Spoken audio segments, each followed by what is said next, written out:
एक बूढ़ी औरत मदरसे गई, जाके कहने लगी मौलाना एक बच्चा चाहिए। क्यों? का खिदमत करनी है, कुरान वाला। तो उन्होंने एक बच्चा दे दिया। औरत बेवा थी। क्या थी? समझ रहे हैं ना? हाँ देखिए, सर मत हिलाइए, मैं सर को हिलाता ना तो मेरा मूड खराब हो जाता है। पढ़े लिखे लोग हैं ना तो मुंह से बोलिएगा समझ में आए, तो ना बोलेंगे मैं समझूंगा दोबारा समझा दूं। बेवा औरत थी, बूढ़ी, कोई था नहीं। मदरसे गई, बच्चे को लेके आ गई। नियम क्या था? पहली रोटी जो बनती थी वो कुरान पढ़ने वाले को खिलाती थी। क्या बात। तुमने नहीं देखा? ये सैफपुर कितने घर ऐसे भी होंगे कि जो अपने बच्चों से ज्यादा कुरान वालों को खिलाने में खुशी महसूस करते होंगे। ऐसे भी कई लोग होंगे ना। तो वो पहली रोटी कुरान वाले को देती थी, पहली रोटी कुरान वाले को। कहती थी यार ये परदेसी है लेकिन तेरे महबूब का मेहमान है, फर्ज बनता मैं लुकमा बाद में खाऊंगी, इसे पहले खिलाऊंगा। सालों साल खाना खिलाती रही।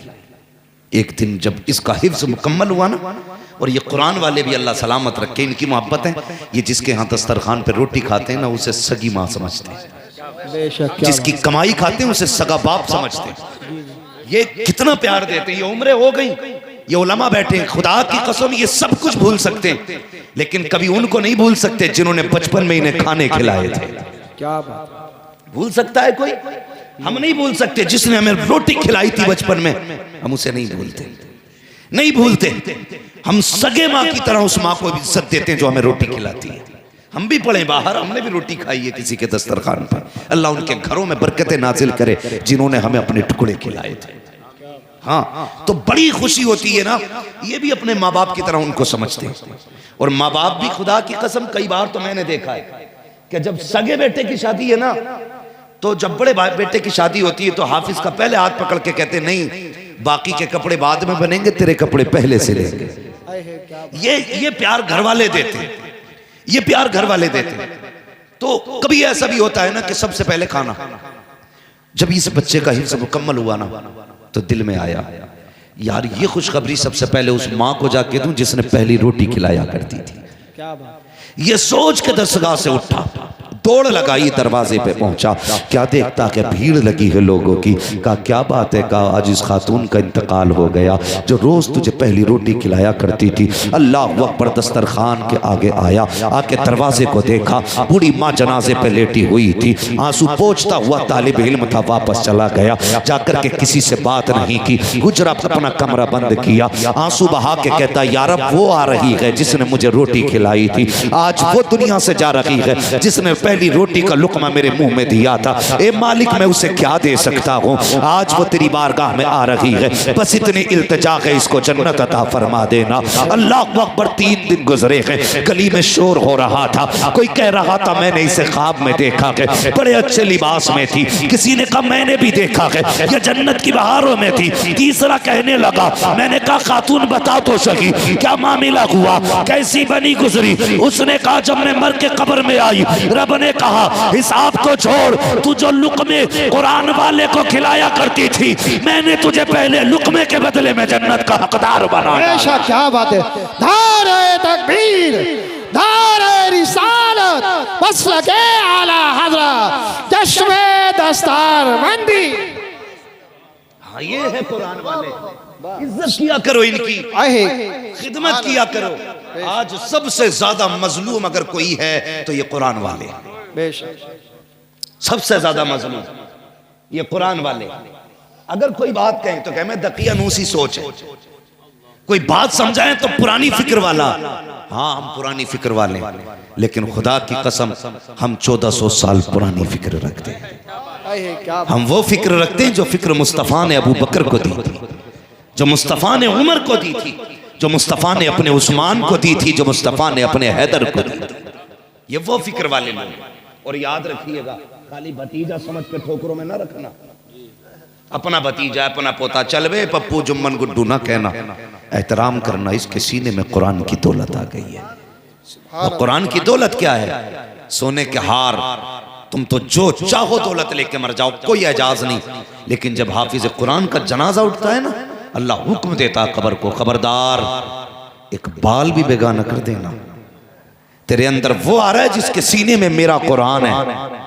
अगर हाफिज कुरान की कब्र 100 साल बाद भी खोलोगे ना तो कसम खुदा की जमीन मैली नहीं होती, जमन मैला नहीं होता, मोहम्मद के गुलामों का कफन मैला नहीं। बेशक, सुभान अल्लाह, सुभान अल्लाह। ये इनकी शान है, इसलिए इज्जत किया करो कुरान वालों, कद्र किया करो कुरान वालों, ख्याल रखा करो इनका। मैं गारंटी के साथ कहता हूँ, चैलेंज के साथ, सबसे नसीब वाले वो लोग हैं जिनके घर पे ये पढ़ने वाले खाना खाते हैं। कह दूं एक बात, नाराज तो नहीं होंगे? नहीं। कुछ ऐसे भी लोग हैं जिन्हें मौज आती है, खाली चौराहे पे कोई काम नहीं है, चाय पियेंगे और ये कहेंगे अरे थाली की खा रहे हैं, और इससे बड़ी थाली की कोई नहीं खा रहा है? नहीं साथ क्या, ये तो 70 की भी खाएंगे भाई। अल्लाह ने रिस्क बखेरा ही इतना मौलवी का। मेरे हुजूर ने कहा था नसीब वाला है जिसका रिस्क घर के जितने ज्यादा करीब है। हज़रत आयशा सिद्दीक़ा के हाथ उठ गए, या अल्लाह मेरे महबूब की उम्मत के उलमा का रिस्क बखेर दे। क्यों? कि जहां जहां ये रिस्क लेने जाएंगे वहां वहां मदीने वाले की बातें बताया करेंगे। सुभान अल्लाह, सुभान अल्लाह। समझ गए ना? इसलिए 7 और 70 का खाते, इसलिए कि ये दुआ भी उम्मुल मोमिनीन आयशा सिद्दीक़ा की है। ये सच्चे बाप की सच्ची बेटी की दुआ है, इसलिए 70 हंडियों का खाते हैं। मगर सोच तो सही, चौराहे पे खड़े होकर कितनी आसानी से बकवास कर जाते हैं लोग। कहते हैं देखो तो सही, फ्री की खा रहे हैं, थाली की खा रहे हैं। नहीं, खुदा की कसम तू सोच भी नहीं सकता, समझ भी नहीं सकता इनका रुतबा क्या है, इनकी अपनी शान क्या है। जरा सोच तो सही, ये चलें कब्रिस्तान से तो अल्लाह अजाब उठा दिया करता है, हाथ उठा के दुआ करते हैं तो अल्लाह बेड़े पार कर देता है। अगर किसी के लिए बददुआ करते तो अल्लाह नहारे पट्ट कर देता है। इनकी जबान का मामला क्या है, सोच भी नहीं सकते हो। इनकी खिदमत किया करो, इनकी खिदमत किया करो। कितनी अजमतों वाले हैं ये, कितनी शानो शौकत वाले हैं ये, सोचो तो सही। अल्लाह अकबर फरमाया गया, ये जो तालिबे इल्म हुआ करते हैं ये जन्नत की चिड़ियां हुआ करते हैं, जन्नत के परिंदे हुआ करते हैं। इनकी खिदमतें किया करो, इनको इज्जतें बख्शा करो। आज कितनी आसानी से हम किसी को भी जलील कर देते हैं, किसी को भी छोटा बड़ा कह करके उसकी औकात घटा दिया करते हैं।